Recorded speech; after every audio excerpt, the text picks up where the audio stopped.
الحمد لله رب العالمين حمدا يوافي نعمه ويكافي مزيدا. اللهم صل على محمد وعلى ال محمد وعلى اله وصحبه اجمعين ومن تبعهم باحسان الى يوم الدين.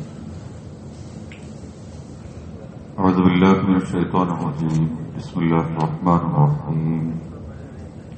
ومن أحسن قولا ممن دعا إلى الله وعمل صالحا وقال إنني من المسلمين. صدق الله العلي العظيم. صدق الله ورسوله النبي الكريم. ബഹുമാന്യരായ സഹോദരന്മാരെ, അല്ലാഹു നമ്മുടെ ഒരുമിച്ച ഉടലിനെ അനുഗ്രഹിക്കുമാറാണ്.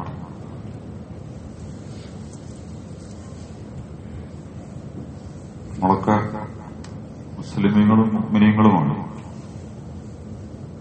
മുസ്ലിം എന്ന് പറഞ്ഞാൽ അള്ളാഹുവിന് കീഴ്പ്പെട്ടവൻ, അനുസരിക്കുന്നവൻ, സമാധാനമുള്ളവൻ, സർവ്വതും സമർപ്പിച്ചവൻ, മുഴുവൻ അള്ളാഹുവിന് വേണ്ടി കൊടുത്തവൻ, അനുസരിക്കുന്നവൻ എന്നാണ് വാക്കിന്റെ അർത്ഥം. നമ്മൾ അറിയേണ്ട അർത്ഥങ്ങളാണ് അതൊക്കെ. ചിലപ്പോ നമ്മളോട് ഒരാള് ചോദിച്ചാല് എന്താണ് ഇസ്ലാം, ആരാണ് മുസ്ലിമീങ്ങൾ, എന്താണ് നിങ്ങൾ ഈ പറയുന്നതിന്റെ ഉള്ളടക്കം എന്നൊക്കെ എന്നോടോ നിങ്ങളോടൊക്കെ ചിലപ്പോൾ ആളുകൾ അന്വേഷിക്കുകയാണെങ്കിൽ നമ്മൾ കുടുങ്ങും. വളരെ അപൂർവം ആളുകളൊക്കെ മറുപടി പറയാൻ കഴിയുള്ളൂ. മറുപടി പറയാൻ അറിയില്ലെങ്കിലും നമുക്കതൊരു ബോധ്യത ഉണ്ടല്ലോ. ചിലപ്പോ എല്ലാം നമുക്ക് പറഞ്ഞ ഒരാൾക്ക് കൊടുക്കാൻ കഴിയില്ല. പക്ഷെ അവനവന് ബോധ്യപ്പെടുക എന്നുള്ളത് വളരെ പ്രധാനപ്പെട്ട കാര്യങ്ങളിലൊന്നാണ്. ആ ബോധ്യതകളിലാണ് നമുക്കൊരു സംഗതിയിൽ നിൽക്കാനും അതിന്റെ കൂടെ സഞ്ചരിക്കാനും അതാണ് ശരിയെന്ന ബോധ്യത്തോടു കൂടി അതിനെ ഉൾക്കൊള്ളാനൊക്കെ സാധിക്കുക. നമുക്ക് തന്നെ ആ കാര്യങ്ങൾ മനസ്സിലാവുമ്പോഴാണ്. അപ്പൊ അത്തരം കാര്യങ്ങൾ നമ്മുടെ പഠനത്തിൽ ഉണ്ടാവണം. എന്താണ് ഇസ്ലാം, ആരാണ് മുസ്ലിമീങ്ങൾ, എന്തുകൊണ്ടാണ് അല്ലാഹു സുബ്ഹാനഹു വ തആല സമ്മാക്കുൽ മുസ്ലിമീന മിൻ ഖബ്ലു ഫീ ഹാദാ, നിങ്ങൾക്ക് അല്ലാഹു മുസ്ലിമീങ്ങൾ എന്ന് പേരിട്ടിരിക്കുന്നു. നസാറാക്കളെന്നോ ഹിന്ദുക്കളെന്നോ ക്രിസ്ത്യാനികളെന്നോ ബുദ്ധമതക്കാരെന്നോ ജൈനമതക്കാരെന്നോ തൊഴിലാളി പാർട്ടിയെന്നോ മുതലാളി പാർട്ടിയെന്നോ അല്ലെങ്കിൽ താഴ്ന്ന ജാതിയെന്നോ മുന്തിയ ജാതിയെന്നോ ഇങ്ങനെയൊന്നും പേരിട്ടില്ല. പലതരം പേരുകളുണ്ടല്ലോ. നമ്മുടെ നാട്ടിലെ രാഷ്ട്രീയ പാർട്ടികൾക്ക് മതങ്ങൾക്കൊക്കെ പല രൂപത്തിലുള്ള പേരുകളുണ്ട്. പക്ഷെ അല്ലാഹു സുബ്ഹാനഹു വ തആല ഇസ്ലാമിന് ഇസ്ലാം എന്നുള്ള പേരും അതിനെ പിൻപറ്റുന്ന ആളുകൾക്ക് മുസ്ലിമീങ്ങൾ എന്നുള്ള പേരുമാണ് കൊടുത്തിട്ടുള്ളത്. ആ പേര് പോലും വളരെ വലിയ വിശാലതയുള്ളതും വളരെ മനോഹരമാണ്. ഹിന്ദു എന്ന് പറഞ്ഞാൽ ഇന്ത്യയുമായി ബന്ധപ്പെട്ടിരുന്ന വിശ്വ ഹിന്ദു പരീക്ഷത്ത് എന്ന് പറഞ്ഞാലും അർത്ഥം എന്താണ്, ഇന്ത്യയിലെ ഹിന്ദുക്കളെ രക്ഷിക്കാനുള്ള ലോകവേദി എന്നാണ്. അല്ല ലോകത്തുള്ളവർ മുഴുവൻ ഹിന്ദുക്കളാണെന്നൊരു പറയില്ല. ഇന്ത്യ എന്ന് പറയുന്ന പോലെ മാപ്പില് നമുക്കറിയാവുന്ന പാകിസ്ഥാൻ അടക്കമുള്ള അഫ്ഗാനിസ്ഥാൻ അടക്കമുള്ള ബർമ്മ അടക്കമുള്ള ശ്രീലങ്ക അടക്കമുള്ള അഖണ്ഡ ഭാരതം എന്ന് പറയുന്ന ഒരു സാധനമുണ്ട് സംഘപരിവാറിന്റെ ഭൂപടത്തിൽ. അതിൽപ്പെടുന്ന ആളുകൾക്കാണ് ഇന്ത്യക്കാരെന്ന് പറയുന്നത്. ആ ഇന്ത്യക്കാരുടെ മതമാണ് ഹിന്ദു മതം എന്നാണ് അവർ പറയുന്നത്. എന്ന് പറഞ്ഞാൽ ഈ ദേശത്തിന്റെ പേരിലാണ്, ഇവിടുത്തെ ഈ നാടിന്റെ പേരിലാണ് ആ സാധനം അറിയപ്പെട്ടുകൊണ്ടിരിക്കുന്നത്. ലോകത്തിലെ ഏറ്റവും വലിയ മതം എന്ന് പറയുന്നത് ക്രിസ്തു മതമാണ് എന്നാണ് പറയുന്നത്. യഥാർത്ഥത്തിൽ ഇസ്ലാമായിരിക്കും ഏറ്റവും വലുതെന്ന് തോന്നുന്നത്. അപ്പൊ അടുത്തൊന്നും എല്ലാ കണക്കും എല്ലാവരും പറയാത്തതുകൊണ്ട്. അപ്പൊ ഈ ക്രിസ്തുവിന്റെ യേശുവിന്റെ പേരിലാണ് ക്രിസ്തു മതം എന്നാണല്ലോ പറയുന്നത്. ക്രിസ്തു മതം എന്നാണ് പറഞ്ഞുകൊണ്ടിരിക്കുന്നത്. ഒരു വ്യക്തിയുടെ പേരിലാണ് ആ മതം അറിയപ്പെട്ടുകൊണ്ടിരിക്കുന്നത്. ബാക്കിയൊക്കെ നിങ്ങൾ പരിശോധിച്ചാൽ നിങ്ങൾക്ക് അങ്ങനെ മനസ്സിലാവും. പലതും വ്യക്തികളുടെയും പ്രദേശത്തിന്റെയും സമുദായത്തിന്റെയും അല്ലെങ്കിൽ വർഗങ്ങളുടെയും ഒക്കെ പേരിലാണ് അറിയപ്പെടുന്നതെങ്കിൽ ഇസ്ലാമിന് അല്ലാഹു അങ്ങനെയല്ല പേര് കൊടുത്തിട്ടുള്ളത്. ഇസ്ലാം എന്ന് പറഞ്ഞാൽ അനുസരണം എന്നാണ് അർത്ഥം. ഇന്ത്യക്കാരെന്നോ അല്ലെങ്കിൽ പാകിസ്ഥാൻകാരെന്നോ അല്ലെങ്കിൽ അറബിന്നോ അമേരിക്കന്നോ ആഫ്രിക്കാന്നോ തമിഴ്നാട്ടുകാരെന്നോ മലയാളിന്നോ ഇതൊന്നും അല്ല കൊടുത്തിട്ടില്ല. ഇനി തൊഴിലാളിയാണോ മുതലാളിയാണോ കറുത്തവനാണോ വെളുത്തവനാണോ മുന്തിയവനാണോ താഴ്ന്നവനാണോ ഇതൊന്നും വെച്ചിട്ടില്ല. ഇസ്ലാം എന്ന് പറഞ്ഞാൽ അനുസരണം എന്നാണ് അർത്ഥം. ആ വാക്കിന്റെ അർത്ഥം അനുസരണം എന്നാണ്. സമാധാനം എന്നാണ് വേറൊരർത്ഥം. പിന്നുള്ള അർത്ഥം സർവ്വതും സമർപ്പിക്കുക, മുഴുവൻ സമർപ്പിക്കുക. ഇതാണ് ഇസ്ലാം എന്നുള്ള വാക്കിന്റെ അർത്ഥം. വളരെ അതിന്റെ വിശദീകരണത്തിലേക്ക് വന്നാലും വളരെ സിമ്പിളാണ്. ആരാണോ അള്ളാഹുവിനനുസരിക്കുന്നത്, നമ്മൾ പലതിനെയും അനുസരിക്കേണ്ടി വരും, പലരെയും അനുസരിക്കേണ്ടി വരും. ലോകത്ത് പലരും പലതിനെയും അനുസരിക്കേണ്ടി വരും. അപ്പൊ അള്ളാഹ് പറയുന്നത് അള്ളാഹിനെ മാത്രമേ അനുസരിക്കാൻ പാടുള്ളൂ. ഇതാണ് ഇസ്ലാം എന്ന് പറയുന്നതിന്റെ മർമ്മം. അതിന്റെ ഏറ്റവും സുഖകരമായ വശം അതാണ്. അതിന്റെ ഏറ്റവും പ്രഹരശേഷിയുള്ള ലോകത്തിലെ രാഷ്ട്രീയ പ്രസ്ഥാനങ്ങളും മതങ്ങളും അതുപോലെ തന്നെ അധികാര കേന്ദ്രങ്ങളും സൗകര്യങ്ങളുള്ളവരൊക്കെ ഇസ്ലാമിനെതിരെ തിരിയുന്നതിനുള്ള ഏറ്റവും പ്രധാനപ്പെട്ട കാരണങ്ങളിലൊന്ന് ഒരു സത്യവിശ്വാസിക്ക്, ഒരു മുസ്ലിമിന് അള്ളാനെ മാത്രമേ അനുസരിക്കാൻ പറ്റുള്ളൂ. അള്ള പറഞ്ഞ കാര്യം നരേന്ദ്രമോദി പറഞ്ഞാലും നമുക്ക് കേൾക്കാം. അള്ള പറഞ്ഞ കാര്യം പിണറായി പറഞ്ഞാലും നമുക്ക് കേൾക്കാം. അള്ള പറഞ്ഞ കാര്യം മുസ്ലിമോ ഹിന്ദുവോ ക്രിസ്ത്യാനിയോ ആര് പറഞ്ഞാലും നമുക്ക് കേൾക്കാം. പക്ഷെ അള്ള പറയാത്തൊരു കാര്യം ഒരാള് പറഞ്ഞാൽ അവനാന്റെ വാപ്പിമ്മയും പറഞ്ഞ പോലും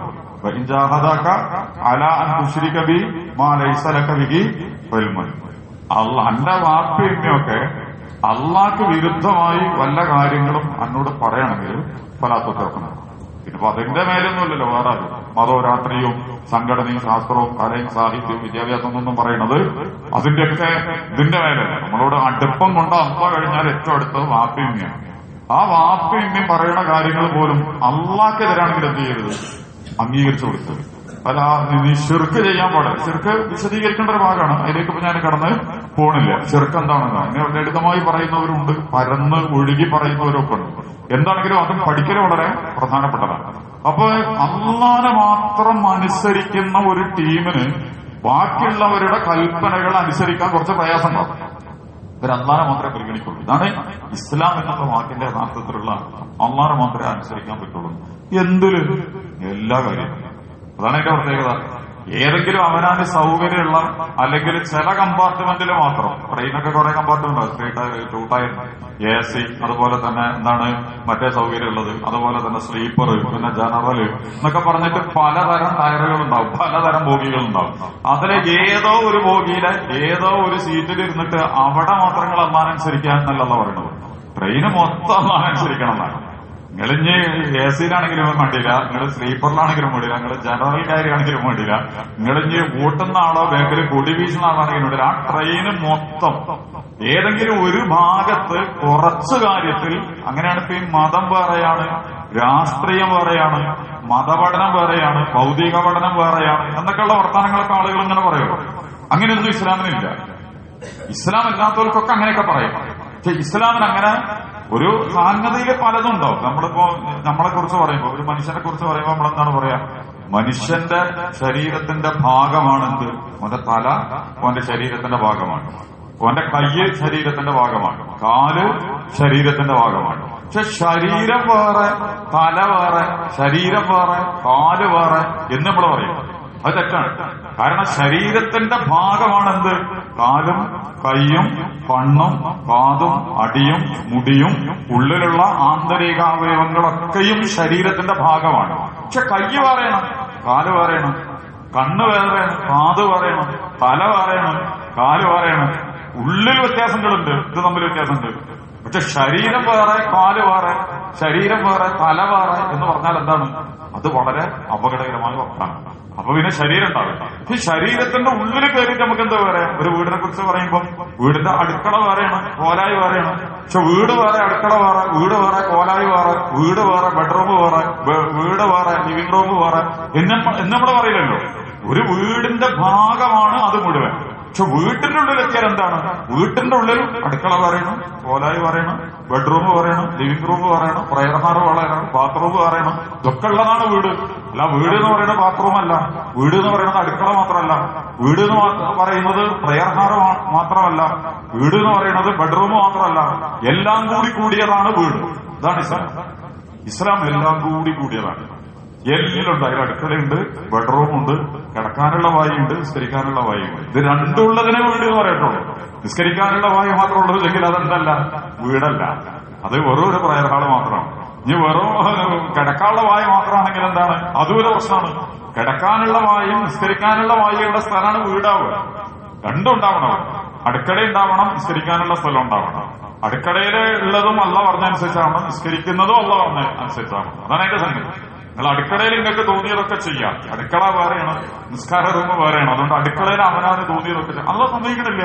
പലാതാക്കുലാമ്പാലക്കും ബൈനക്കുമ്പിൽ വാത്തിൽ കുലൂമിൻ തയ്യബാത്തിമാർ സക്കനാക്കും. നല്ലത് തിന്നാൻ പാടുള്ളൂ. അവിശുദ്ധതകളും അതുപോലെ തന്നെ ഹറാമുകളൊന്നും കൊണ്ടുവന്നിട്ട് നിങ്ങൾ തിന്നാനും കുടിക്കാനൊന്നും പോകരുത് എന്നൊക്കെ അല്ലാഹു സുബ്ഹാനഹു വ തആല നമ്മളോട് പറയുന്നുണ്ട്. ഞാൻ പറഞ്ഞത് ഇതാണ് ഇസ്ലാം എന്ന് പറയുന്ന സാധനം. ഇസ്ലാം മുഴുവൻ ഒരു എന്താ പറയാ പൂർണ്ണമായൊരു സാധനം. അതിനിങ്ങനെ ഓരോന്നും ഊരിയെടുത്തിട്ട് പുറത്തേക്ക് വെച്ചിട്ട് അത് വേറെയാണ് ഇത് വേറെയാണ് എന്ന് നമുക്ക് പറയാൻ പറ്റില്ല. അതുകൊണ്ടാണ് ഇസ്ലാമിനെ കുറിച്ച് ഇസ്ലാം എന്ന് പറയുന്നത് എല്ലാ കാര്യത്തിലും അള്ളാനെ അനുസരിക്കുന്നതിന്. അപ്പൊ അടുക്കളയിൽ അള്ളാൻ അനുസരിക്കണം, കോലായിലും അള്ളാൻ അനുസരിക്കണം, ബെഡ്റൂമിലും അള്ളാൻ അനുസരിക്കണം, നിസ്കാര റൂമിലും അള്ളാൻ അനുസരിക്കണം. എല്ലാ ഭാഗവും അള്ളാ പറഞ്ഞതനുസരിച്ച് നമ്മൾ ചെയ്യുള്ളൂ.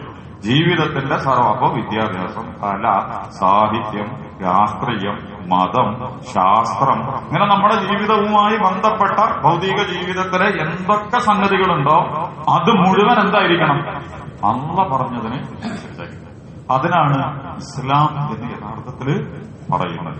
അതുകൊണ്ട് ഇസ്ലാമിനെ സംബന്ധിച്ച് അതൊരു വ്യക്തിയുടെയോ ഒരു സ്ഥലത്തിന്റെയോ അല്ലെങ്കിൽ ഒരു ജാതിയുടെയോ സമുദായത്തിന്റെയോ ഒന്നും പേരിൽ അറിയപ്പെടാതെ ഇങ്ങനെ ഒരു നിലപാട് സ്വീകരിച്ചവനെ കുറിച്ചാണ് മുസ്ലിം എന്ന് പറയുന്നത്. നിങ്ങൾ അള്ളാഹനെ മാത്രമേ അനുസരിക്കാൻ പറ്റൂ. ധാരാളം വ്യാഖ്യാനങ്ങളുണ്ട്, അതിലേക്കൊന്നും നമ്മൾ കടന്ന് പോണ്ട. അള്ളാഹ് തന്നെ പറയുന്നുണ്ട്,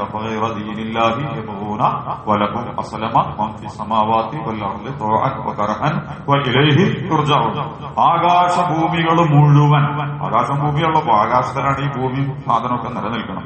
അത് മുഴുവൻ അള്ളാഹനെയാണ് അനുസരിച്ചുകൊണ്ടിരിക്കുന്നത്. പിന്നെ നിങ്ങളെന്തിനാണ് വേറെ വഴി ആലോചിക്കണം?